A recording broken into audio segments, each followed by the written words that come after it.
¿Cómo leer la Biblia? ¿No habéis leído? ¿No habéis leído? Y si supieseis qué significa Mateo 12, del 3 al 7. Los escribas y los fariseos eran grandes lectores de la ley. Ellos estudiaban continuamente los libros sagrados, escudriñando cada palabra y cada letra. Tomaban notas de muy escasa importancia, aunque algunas de ellas eran notas muy curiosas, como cuál era el versículo colocado exactamente a la mitad de todo el Antiguo Testamento, cuál era el versículo colocado a la mitad de la mitad, y cuántas veces aparecía una palabra, e incluso cuántas veces aparecía una letra, y el tamaño de la letra y su posición única. Nos han legado un cúmulo de observaciones maravillosas sobre simples palabras de la Santa Escritura. La misma cosa pudieran haber hecho con cualquier otro libro, y la información habría sido tan importante como los hechos que han recogido muy laboriosamente en relación a la letra del Antiguo Testamento. Sin embargo, eran esforzados lectores de la ley. Ellos iniciaron una discusión con el Salvador sobre un asunto tocante a esta ley, pues la conocían como la palma de su mano y estaban preparados para usarla como un ave de rapiña usa sus garras para destrozar y despedazar. Los discípulos de nuestro Señor habían arrancado algunas espigas de trigo y las habían restregado con sus manos. De acuerdo a la interpretación de los fariseos, restregar una espiga de trigo es una especie de trilla, y como es prohibido trillar en el día de reposo, es por tanto prohibido restregar una espiga de trigo o dos cuando se está hambriento en la mañana del día de reposo. Ese era su argumento, y con él y con su propia versión de la ley del día de reposo vinieron a ver al Salvador.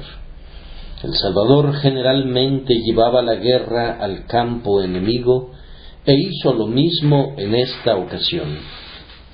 Se encontró con ellos en su propio terreno, diciéndoles: ¿no habéis leído?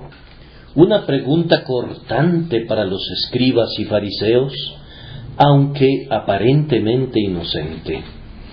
Era una pregunta razonable y apropiada que muy bien se podía hacer, pero piensen que se las estaba planteando a ellos.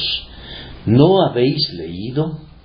Leído, podrían haber respondido. Nosotros hemos leído ese libro muchísimas veces. Siempre lo estamos leyendo. Ningún pasaje se escapa a nuestro ojo crítico. Sin embargo, nuestro Señor vuelve a hacerles la pregunta una segunda vez: ¿no habéis leído? Como si después de todo no la hubieran leído, aunque eran los más grandes lectores de la ley en su tiempo.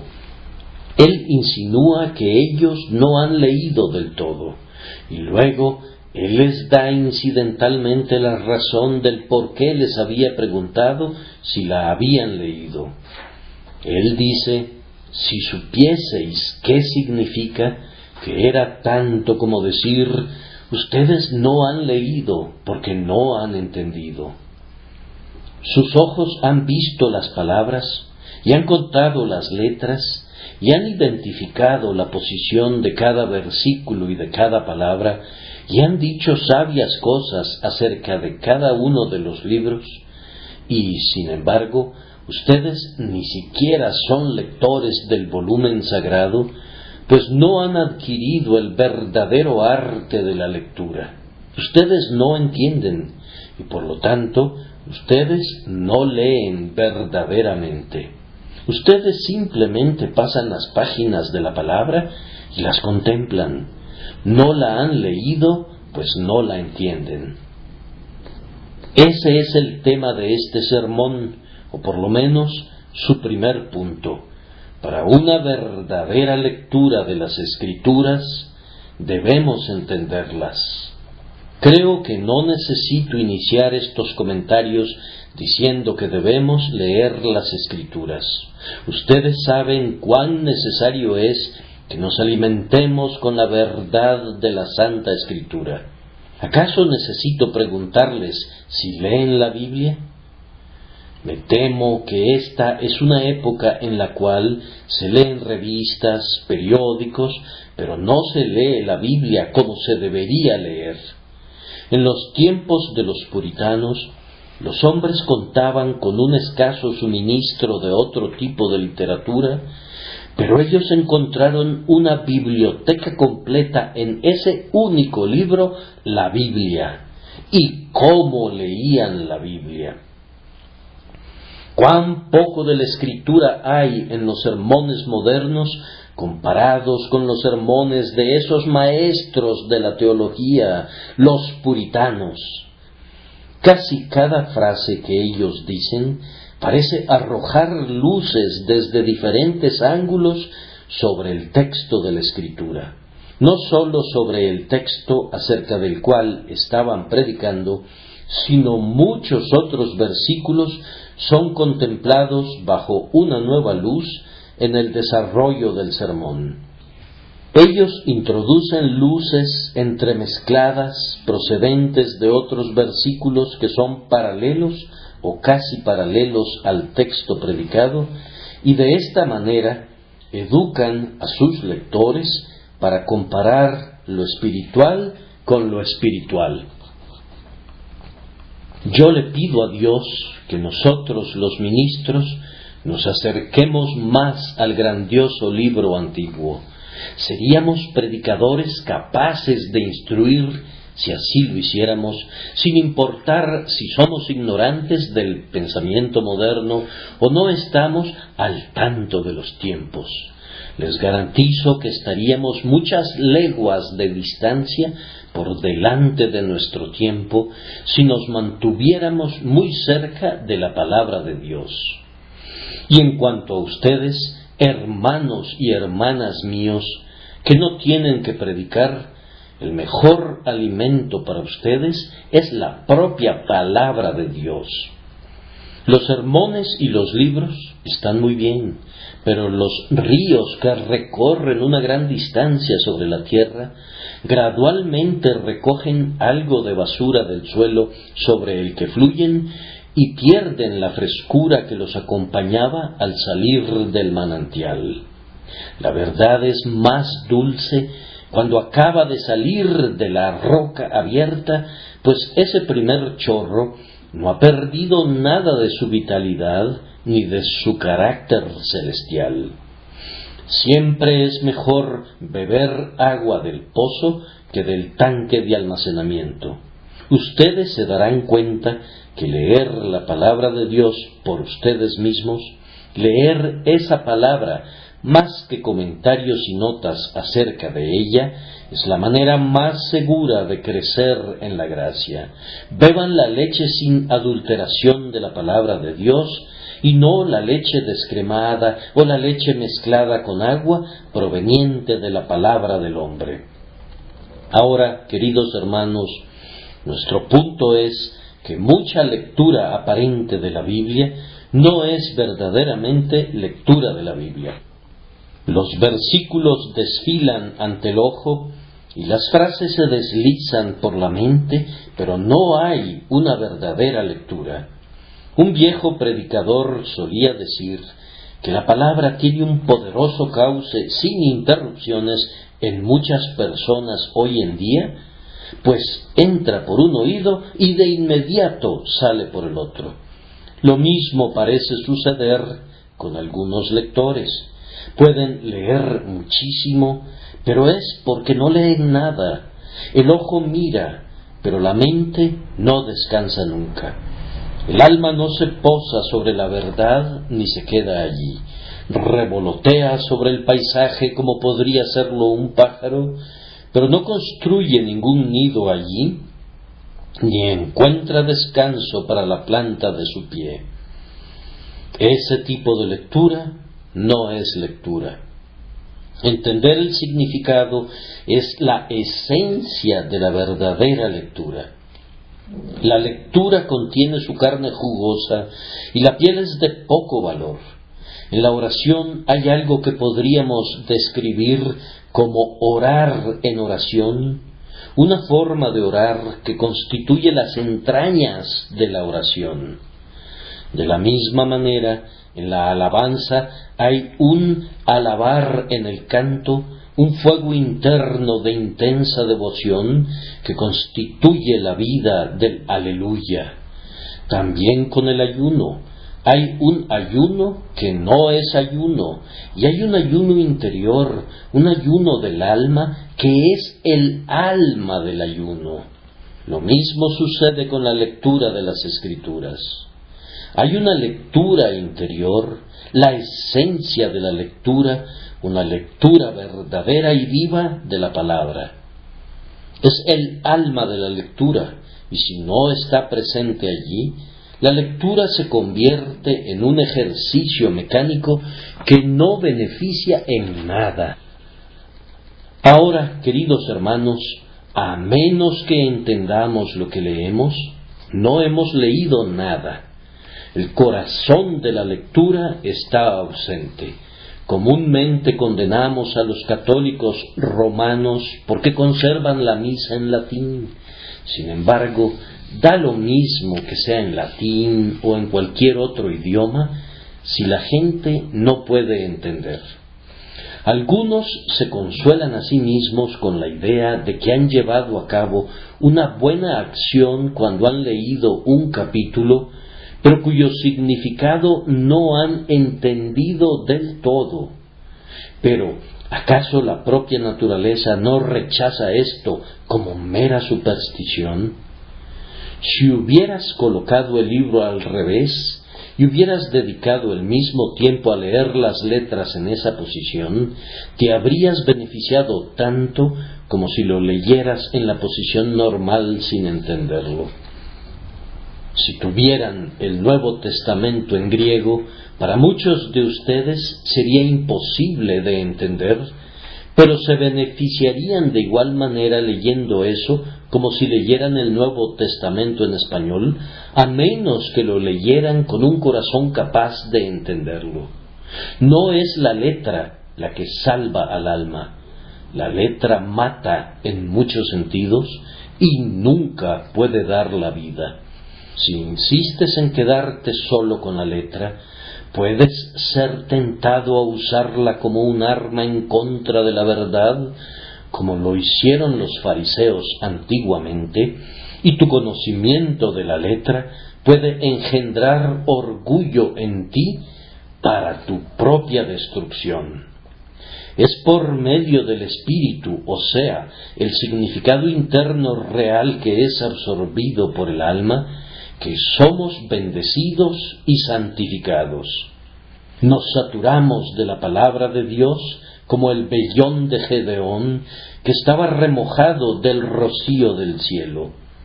Y esto solo puede suceder cuando recibimos la palabra en nuestras mentes y en nuestros corazones, aceptándola como la verdad de Dios y entendiéndola de tal manera como para gozarnos en ella.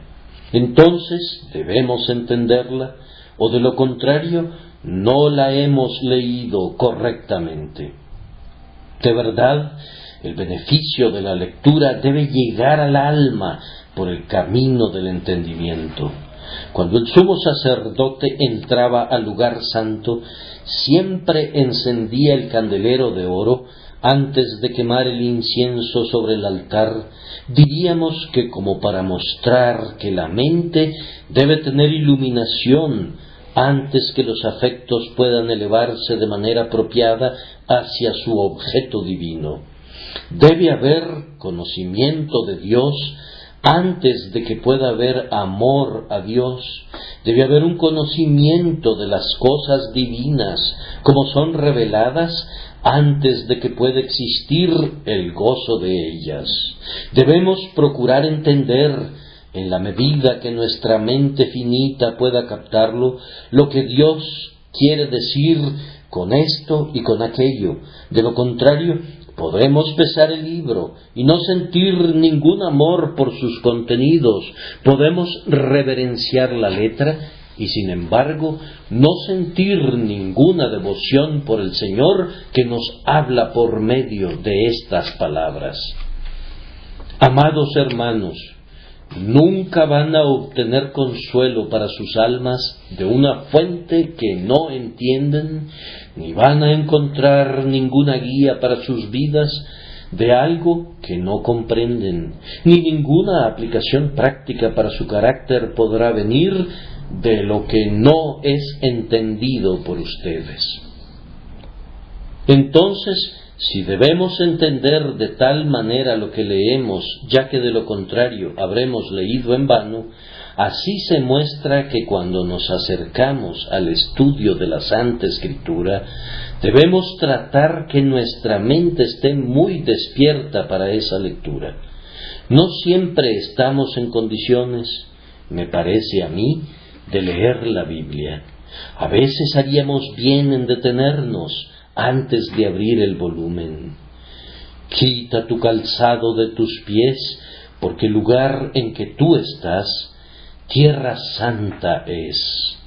Acabas de hacer a un lado tus cuidados y tus ansiedades acerca de tus negocios en el mundo, y no puedes tomar ese libro y entrar en sus misterios celestiales de manera inmediata.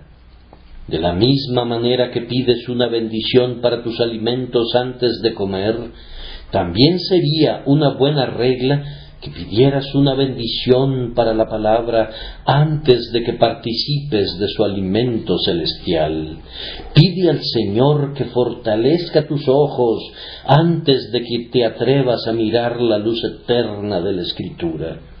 Así como los sacerdotes se lavaban sus pies en la fuente de bronce antes de dedicarse a su trabajo santo, así también sería bueno lavarse los ojos del alma con los que ves la palabra de Dios, y también lavarse los dedos, si puedo expresarlo así, los dedos de la mente con los que pasas las páginas, para que puedas tratar de manera santa a un libro santo.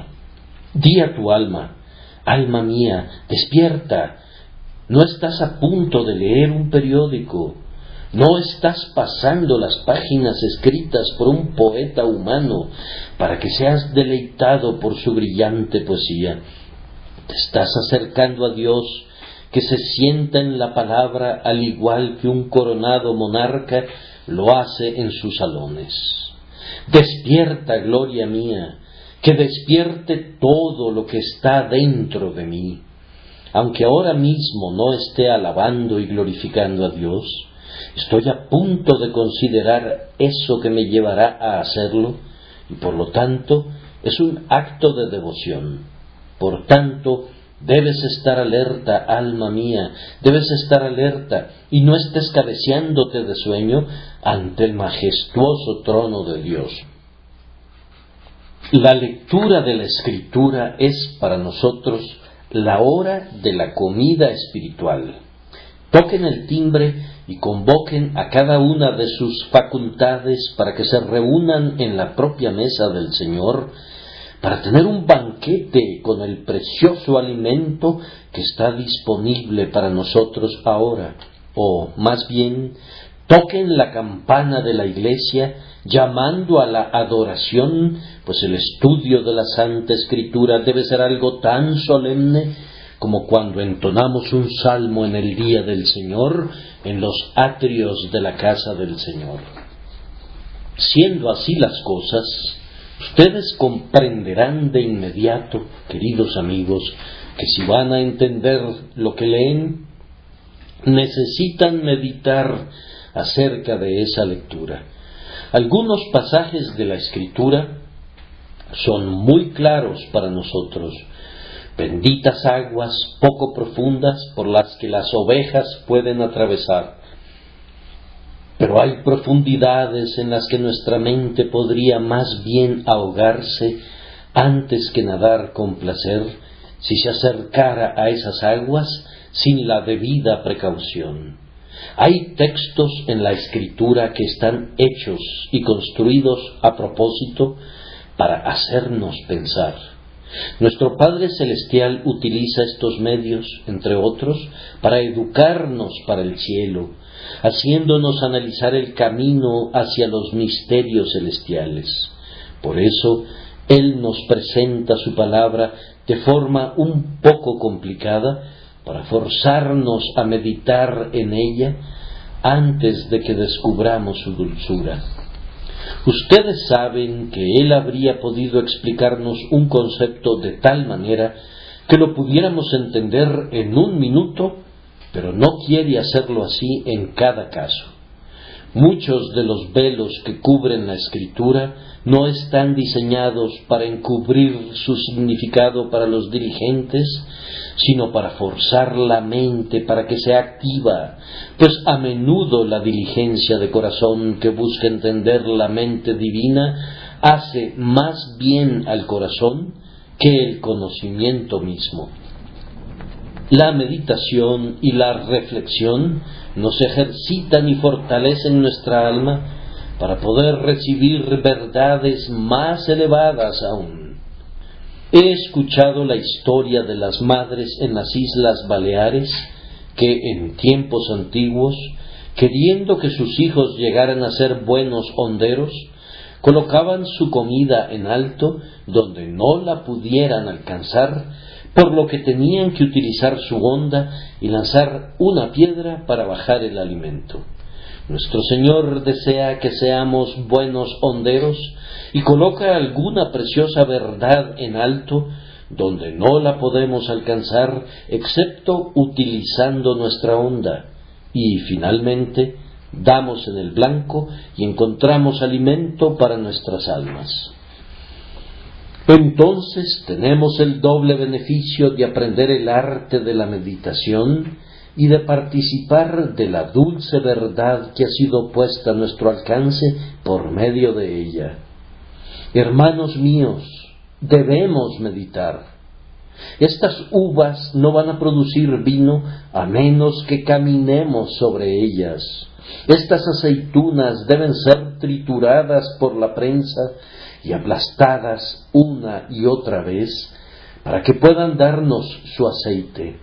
En un plato de nueces, ustedes pueden saber cuál nuez ha sido comida, pues hay un hoyito que el insecto ha perforado en la cáscara, solamente un hoyito, y luego dentro encontramos al bicho comiéndose la nuez. Pues bien, es una cosa grandiosa perforar la cáscara de la letra para luego vivir dentro, alimentándonos de la nuez.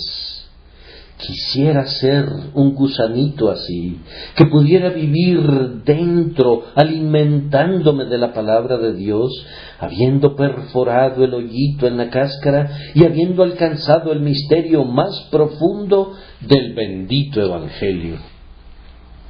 La palabra de Dios es siempre más preciosa para el hombre que vive mayor tiempo en ella. El año pasado estaba sentado bajo un árbol de haya muy frondoso y sentí placer al observar con mucha curiosidad los hábitos singulares de ese árbol tan maravilloso que parece poseer una inteligencia que otros árboles no tienen. Me sorprendía y me maravillaba la haya, pero luego pensé, yo no valoro tanto a esta haya como aquella ardilla.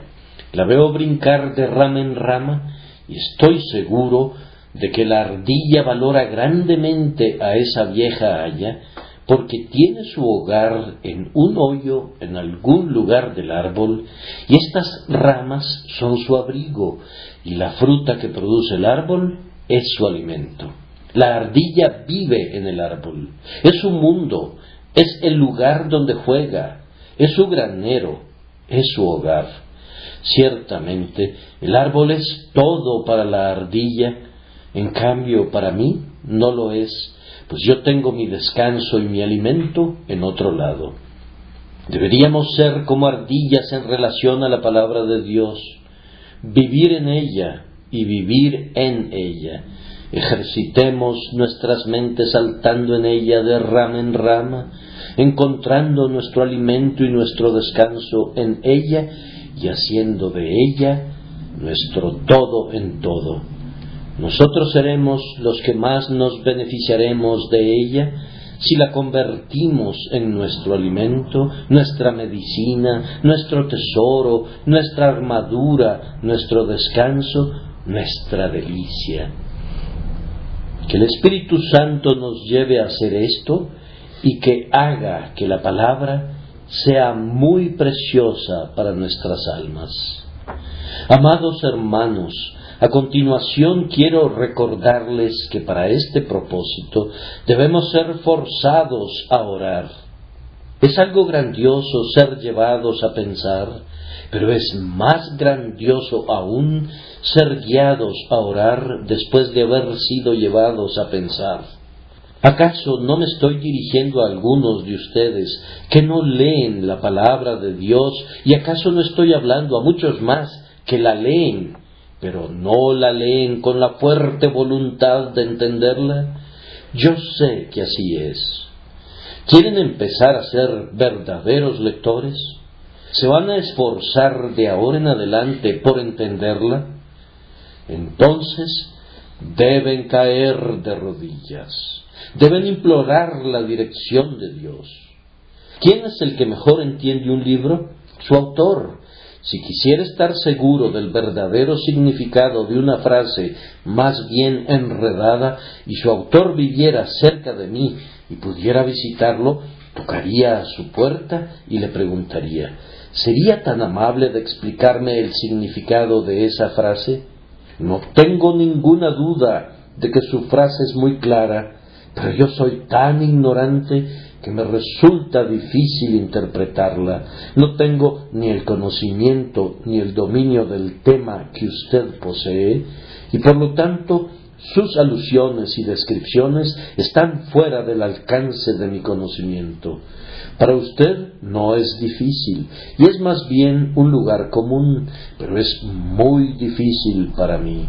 ¿Sería tan amable de explicarme su significado?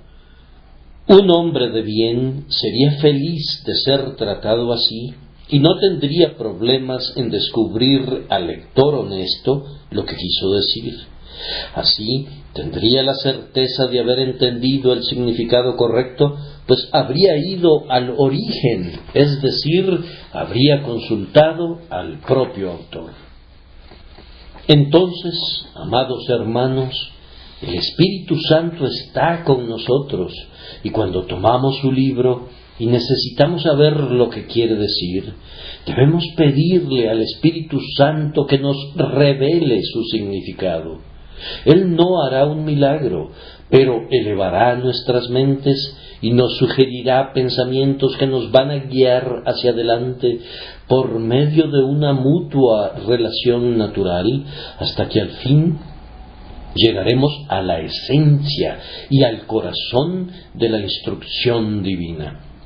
Busquen de verdad la guía del Espíritu Santo, pues si el alma verdadera de la lectura es el entendimiento de lo que leemos, entonces debemos implorar al Espíritu Santo que descubra los secretos misterios de la palabra inspirada. Si pedimos que el Espíritu Santo nos guíe y nos enseñe, se entiende, queridos amigos, que estaremos preparados para usar todos los medios y ayudas disponibles para entender la Escritura. Cuando Felipe le preguntó al eunuco etíope si podía entender la profecía de Isaías, él respondió: ¿y cómo podré si alguno no me enseñare? Entonces Felipe subió y se sentó con él y le explicó la palabra del Señor. Algunas personas pretenden ser enseñadas por el Espíritu de Dios y rehúsan recibir ninguna instrucción ni de libros ni de persona alguna. Esto no honra al Espíritu de Dios. Es una falta de respeto hacia Él, pues Él da a algunos de sus siervos más luz que a otros, es claro que lo hace así, quienes a su vez tienen la obligación de dar esa luz a otros y usarla para el bien de la Iglesia. Pero si la otra parte de la Iglesia rehúsa recibir esa luz, ¿con qué objeto entonces dio el Espíritu de Dios esa luz?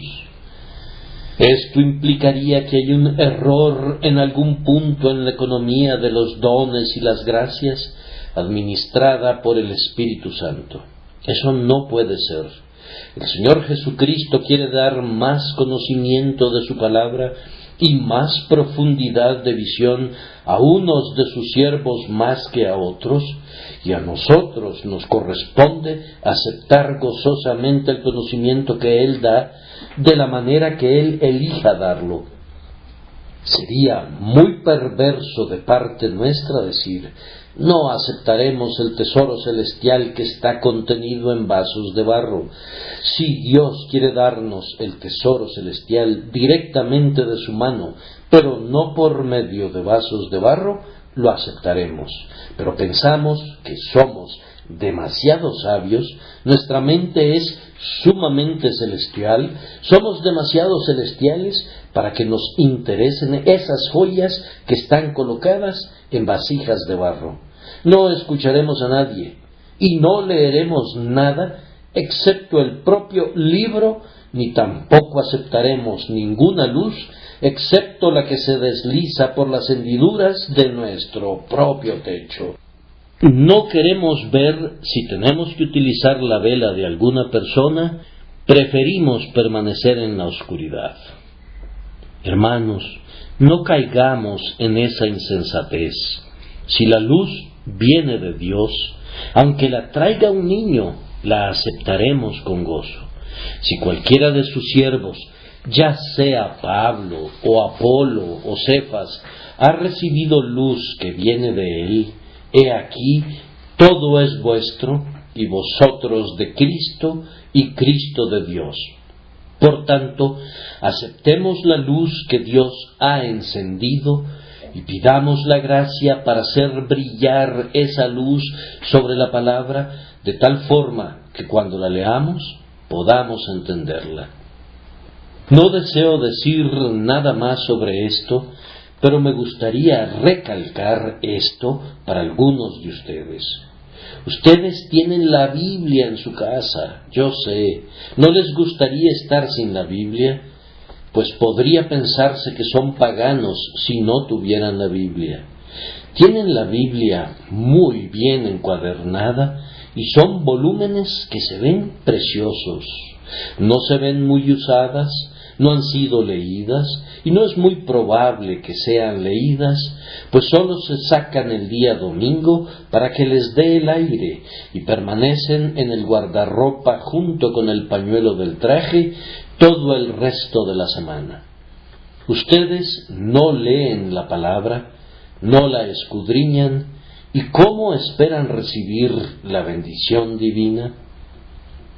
Si el oro del cielo no es digno de ser buscado, difícilmente va a ser encontrado por ustedes.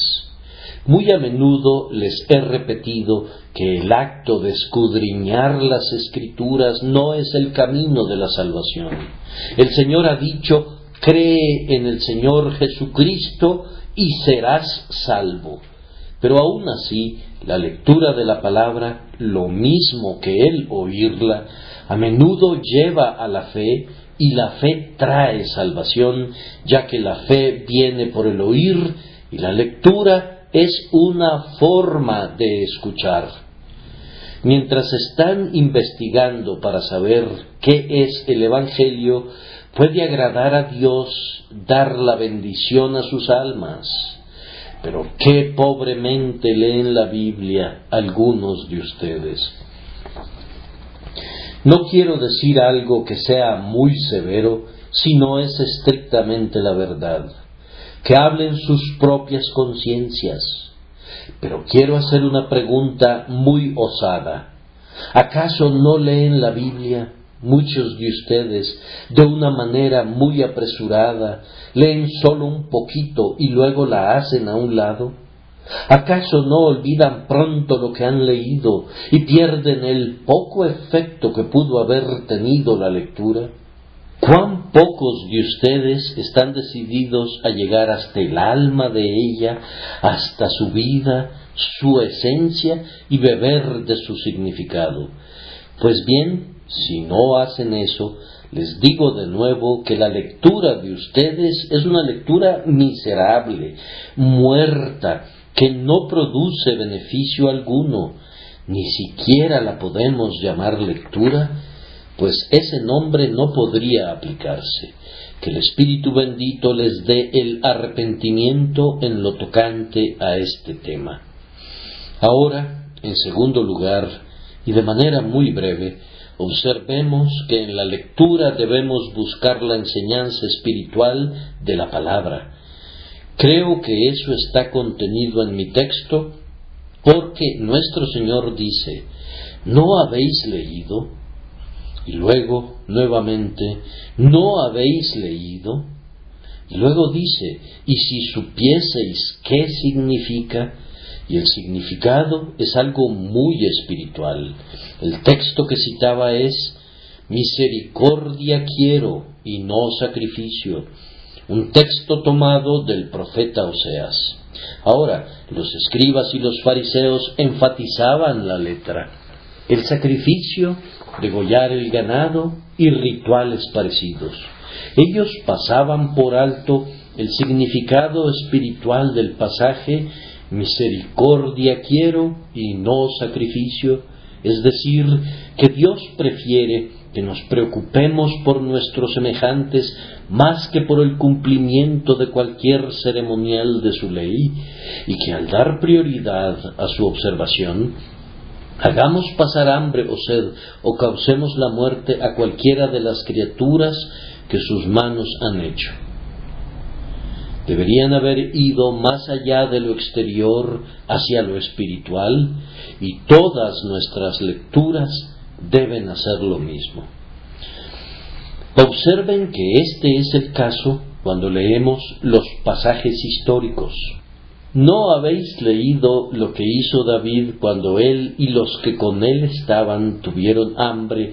¿Cómo entró en la casa de Dios y comió los panes de la proposición, que no les era lícito comer ni a él ni a los que con él estaban, sino solamente a los sacerdotes? Este es un texto histórico que ellos deberían haber leído de tal manera que pudieran haber encontrado su enseñanza espiritual. He oído a algunas personas insensatas que dicen: pues a mí no me interesa leer las partes históricas de la Escritura. Queridos amigos, no tienen la menor idea de lo que están diciendo. Les digo por experiencia que muchas veces he encontrado mayor profundidad espiritual en las historias que la que he encontrado en los salmos. Ustedes dirán: ¿cómo es eso? Yo afirmo que cuando se alcanza el significado íntimo y espiritual de una historia, uno se sorprendería a menudo de la maravillosa claridad, la fuerza viva con que la enseñanza penetra en el alma. Algunos de los más maravillosos misterios de la revelación pueden entenderse mejor cuando son explicados de forma visual en las historias que cuando son presentados en forma de una declaración verbal. Cuando tenemos una definición que explica una ilustración, la ilustración expande y da vida a la definición. Por ejemplo, cuando el propio Señor quiso explicarnos qué es la fe, hizo referencia a la historia de la serpiente de bronce. ¿Y quién que haya leído alguna vez la historia de la serpiente de bronce no ha sentido que ha comprendido mejor la fe por medio del cuadro de las personas que están muriendo por las mordeduras de las serpientes, pero que finalmente viven al contemplar la serpiente de bronce? Este cuadro tiene mayor fuerza que cualquier descripción que el propio Pablo nos haya dado, independientemente de cuán maravillosas son las definiciones y las descripciones de Pablo. Les suplico que nunca desprecien las porciones históricas de la palabra de Dios, sino que cuando no puedan derivar ningún bien de ellas, digan: esto se debe a mi cabeza dura y a mi corazón lento. Oh Señor, dígnate aclarar mi cerebro y limpiar mi alma. Cuando Él responda esa oración, ustedes van a sentir que cada porción de la palabra de Dios es dada por inspiración y es y debe ser de utilidad para ustedes. Exclamen: abre mis ojos y miraré las maravillas de tu ley. Lo mismo es exactamente válido en lo relativo a todos los preceptos ceremoniales, porque el Salvador continúa diciendo: ¿o no habéis leído en la ley cómo en el día de reposo los sacerdotes en el templo profanan el día de reposo y son sin culpa? No hay ni un solo precepto de la antigua ley que no tenga un sentido y un significado profundos. Por lo tanto, no evitemos la lectura del libro de Levítico, ni digamos: yo no puedo leer estos capítulos de los libros de Éxodo ni de Números. Tienen que ver con las tribus y con sus estandartes, con las diversas etapas en el desierto y los correspondientes altos en la marcha, el tabernáculo y todo lo que contiene, o acerca de corchetes de oro y vasos de oro y tablas y basas y piedras preciosas y azul y púrpura y lino fino. No, pero hay que buscar su significado íntimo. Escudriñen de manera exhaustiva, pues al igual que con el tesoro de un rey, lo más precioso es lo más protegido y difícil de encontrar. Lo mismo sucede con las Santas Escrituras. ¿Han ido alguna vez a la biblioteca del Museo Británico? Hay muchos libros de referencia allí que el lector puede tomar cuando quiera. Hay otros libros para los que se necesita llenar una tarjeta y uno no puede tomarlos si no la ha llenado previamente. Pero hay allí un grupo selecto de libros que no podrán verse si no se obtiene una orden especial, y esto solo después de quitar la llave de las puertas, de abrir cajones y ante la presencia de un vigilante que siempre está presente mientras se lleva a cabo la inspección del libro. Escasamente se te permite fijar tus ojos en el manuscrito por temor de que se borre una letra mientras se la está mirando. Es un tesoro tan precioso. No hay ninguna otra copia en todo el mundo y por lo tanto no es fácil su acceso. De la misma manera hay doctrinas de Dios selectas y preciosas que están encerradas en cajas que se llaman Levítico o el Cantar de los Cantares, y no puedes acercarte a ellos si no abres ciertas puertas, y el propio Espíritu Santo debe estar contigo, o de lo contrario nunca vas a encontrar el tesoro precioso. Las verdades más elevadas están muy bien escondidas, como los tesoros reales de los príncipes. Por lo tanto, debes escudriñar cuando lees. No te quedes satisfecho cuando leas un precepto ceremonial hasta que no alcances su significado espiritual, pues esa es la verdadera lectura. No habrás leído mientras no hayas entendido el espíritu del tema. Lo mismo sucede con las expresiones doctrinales de la palabra de Dios. He observado con tristeza a algunas personas que son muy ortodoxas y que pueden repetir su credo con mucha fluidez, y sin embargo, el uso principal que dan a su ortodoxia es el de sentarse y observar detenidamente al predicador con el fin de encontrar un motivo de crítica en su contra. Ha pronunciado una sola frase que es considerada como un mínimo desvío del estándar. Este hombre no tiene sana doctrina. Ha dicho algunas cosas buenas, pero en el fondo está podrido, estoy seguro.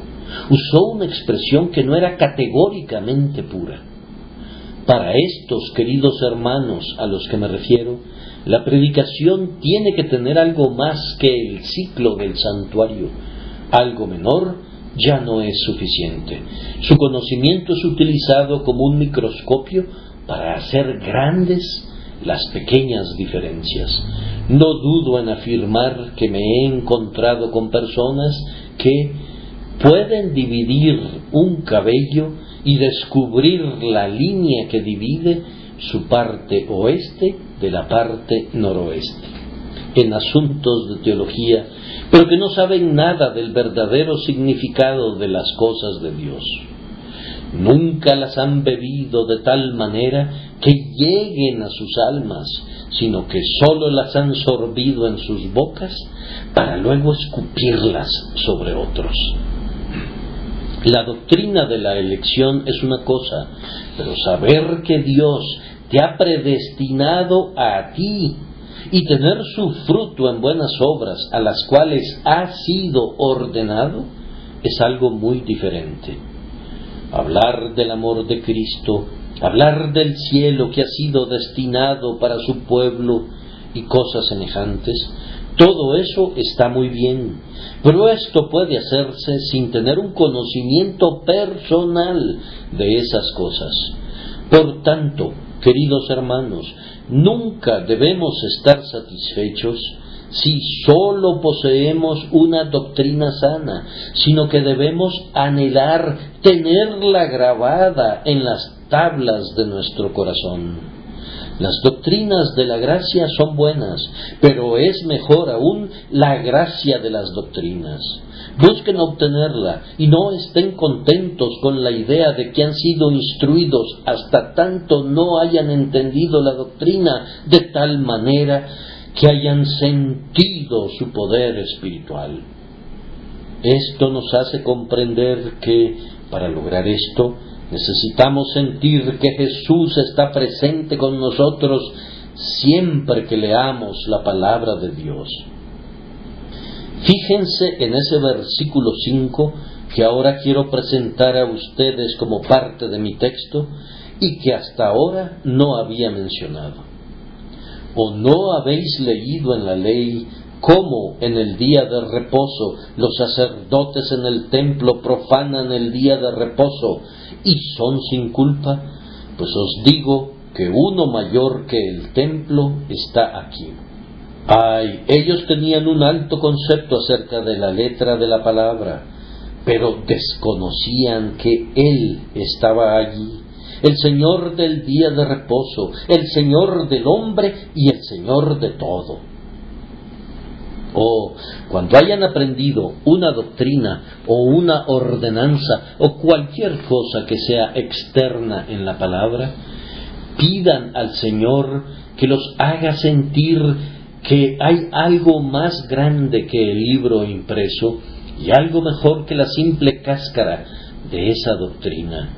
Hay una persona que es más grande que cualquier otra y a Él debemos clamar para que esté siempre con nosotros. Oh Cristo viviente, haz que esto sea una palabra viva para mí. Tu palabra es vida, pero no si el Espíritu Santo no está allí. Yo puedo conocer tu libro de principio a fin y repetirlo de memoria de Génesis a Apocalipsis, y sin embargo puede ser un libro muerto y yo un alma muerta. Pero Señor, te pido que estés presente aquí. Entonces en el libro voy a mirar al Señor, en el precepto voy a verlo a Él que lo cumplió, en la ley voy a mirarlo a Él que la honró, en la amenaza voy a verlo a Él que la soportó por mí, y en la promesa lo miraré a Él que es el sí y el amén. Entonces veremos el libro de manera diferente. Él está aquí conmigo en mi habitación. No debo tomarlo con ligereza. Él se inclina sobre mí, señala con su dedo las líneas y puedo ver su mano traspasada.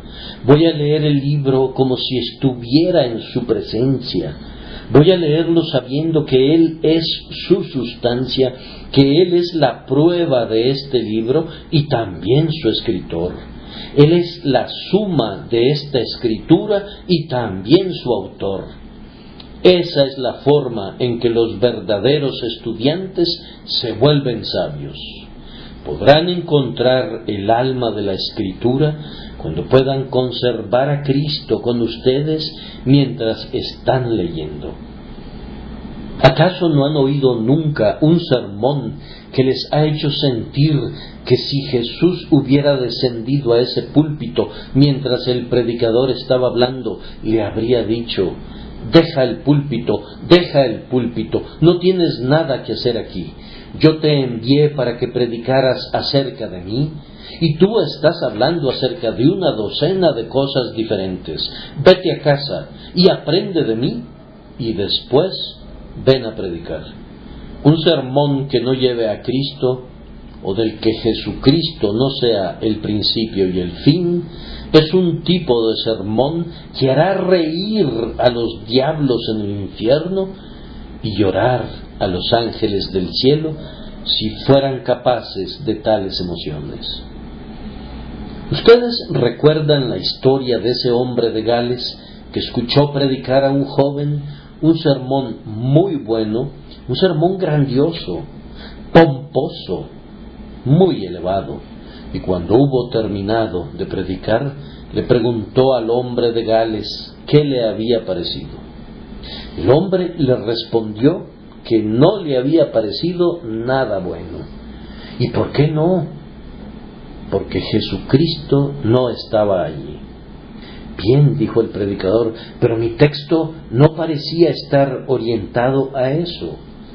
No importa, dijo el hombre de Gales, tu sermón debía estar orientado a eso. No me parece así, dijo el joven predicador. No, dijo el otro, todavía no sabes cómo predicar. Así es como se debe predicar. Desde cada pequeño pueblo de Inglaterra, sin importar dónde se encuentre, ciertamente hay un camino que lleva a Londres. Puede ser que no haya ningún camino hacia otros lugares, pero con toda certeza hay un camino a Londres. Ahora, desde cada texto de la Biblia hay un camino que conduce a Jesucristo y la forma de predicar es decir simplemente cómo puedo ir desde este texto hasta Jesucristo y luego predicar a lo largo de ese camino. Bien, pero, replicó el joven predicador, supongamos que encuentro un texto que no tiene un camino que conduce a Jesucristo. Yo he predicado durante 40 años, dijo el viejo predicador, y nunca me he encontrado con un texto así, pero si alguna vez me encontrara con uno, haría cualquier cosa, pero llegaría a él, pues nunca concluiría un sermón sin predicar a mi Señor. Tal vez ustedes piensan que he ido un poco lejos hoy, pero estoy persuadido de que no es el caso, pues tenemos el versículo 6 que trae al Señor de manera sumamente dulce, poniéndolo al frente de ustedes, lectores de la Biblia, para que no piensen en leer sin sentir que Él está aquí, el Dios y Señor de todo lo que ustedes están leyendo, y que hará que estas cosas sean preciosas para ustedes si pueden verlo a Él en todas ellas. Si no pueden encontrar a Jesús en las Escrituras, no nos servirán de mucho, pues ¿qué fue lo que el propio Señor dijo? Escudriñad las Escrituras, porque a vosotros os parece que en ellas tenéis la vida eterna, y no queréis venir a mí para que tengáis vida. Por lo tanto, el ejercicio de escudriñar se convierte en nada. No encuentran ninguna vida y permanecen muertos en sus pecados. Esperemos que esto no ocurra con nosotros. Para concluir, una lectura de la Escritura de esta forma, que implica entender y penetrar en su significado espiritual y descubrir la persona divina que es el significado espiritual, es provechosa, pues el Señor dice: y si supieseis qué significa misericordia quiero y no sacrificio, no condenaríais a los inocentes. Si llegáramos a entender la palabra de Dios, nos evitaríamos muchísimos errores y, entre otras cosas buenas, no condenaríamos a los inocentes.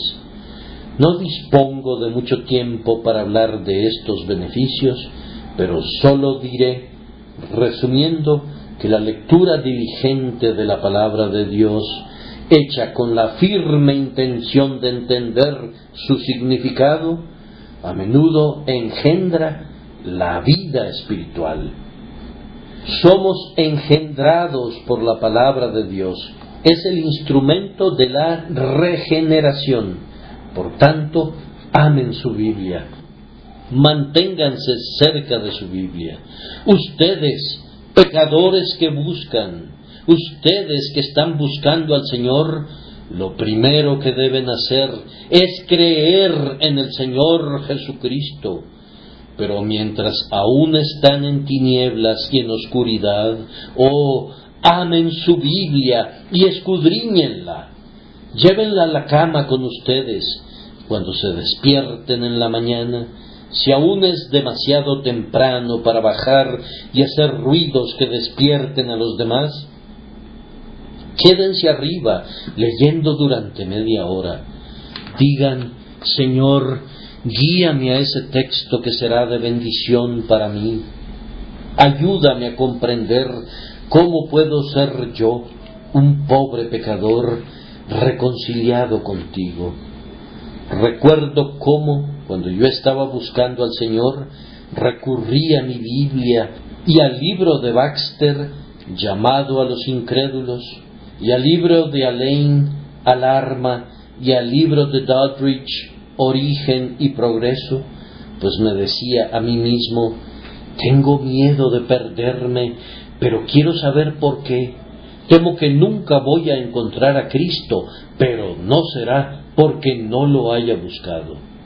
Ese temor me perseguía constantemente, pero dije: lo voy a encontrar si es que puede ser encontrado. Voy a leer, voy a pensar. Nunca ha habido un alma que haya buscado sinceramente a Jesús en la palabra que no se haya encontrado pronto con la preciosa verdad que Cristo estaba disponible muy cerca y que no necesitaba ser buscado. Él estaba realmente allí, solo que ellos, pobres criaturas ciegas, estaban metidos en tal laberinto que no lo podían ver en ese momento. Aférrate a la Escritura. La Escritura no es Cristo, pero es la clave que te conducirá a Él. Sigue fielmente su guía. Cuando hayan recibido la regeneración y una nueva vida, sigan leyendo, porque les traerá consuelo. Verán más de lo que el Señor ha hecho por ustedes. Aprenderán que han sido redimidos, adoptados, salvados y santificados. La mitad de los errores del mundo se originan en la gente que no lee la Biblia. ¿Podría creer alguien que el Señor permitiría que uno de sus queridos hijos pereciera habiendo leído un texto como este: y yo les doy vida eterna y no perecerán jamás, ni nadie las arrebatará de mi mano? Cuando leo eso, estoy seguro de la perseverancia final de los santos. Lean, pues, la palabra de Dios, y eso les traerá mucho consuelo. también le servirá de alimento. Es su alimento a la vez que su vida. Escudriñenla y se fortalecerán en el Señor y en el poder de su fuerza. También le servirá de guía. Estoy seguro de que quienes más se apegan al camino recto son los que se mantienen más cerca del libro. A menudo, cuando no saben qué hacer, verán que un texto sale del libro diciendo: sígueme. Algunas veces he visto una promesa que brilla ante mis ojos de la misma manera que brillan las lámparas de un edificio público. A un toque de la llama, una frase o un designio resplandecen. He visto a un texto de la Escritura brillar de esa manera para alumbrar mi alma. Entonces he sabido que ha sido la palabra de Dios para mí, y he continuado mi camino lleno de gozo. Oh, y tú encontrarías 1000 ayudas provenientes de ese libro maravilloso si sólo lo leyeras, pues al entender mejor las palabras, lo valorarás más, y conforme envejezcas, el libro crecerá contigo y se convertirá en un manual de devoción de cabellos canos, como antes fue un dulce libro de historias para niños. Sí, siempre será un libro nuevo, una Biblia tan nueva como si hubiera sido impresa ayer, y nadie hubiera visto ninguna de sus palabras hasta este momento. Sin embargo, será más preciosa por todos los recuerdos que se congregan a su alrededor. Conforme pasamos sus páginas, con qué dulzura recordamos pasajes de nuestra historia que nunca se olvidarán ni en la eternidad, sino que permanecerán entremezclados con las promesas llenas de gracia. Amados hermanos, el Señor nos enseña a leer su libro de la vida que ha abierto ante nosotros aquí abajo, para que podamos leer nuestros títulos claramente en ese otro libro de amor que todavía no hemos visto, pero que será abierto en el último gran día. Que el Señor esté con ustedes y los bendiga.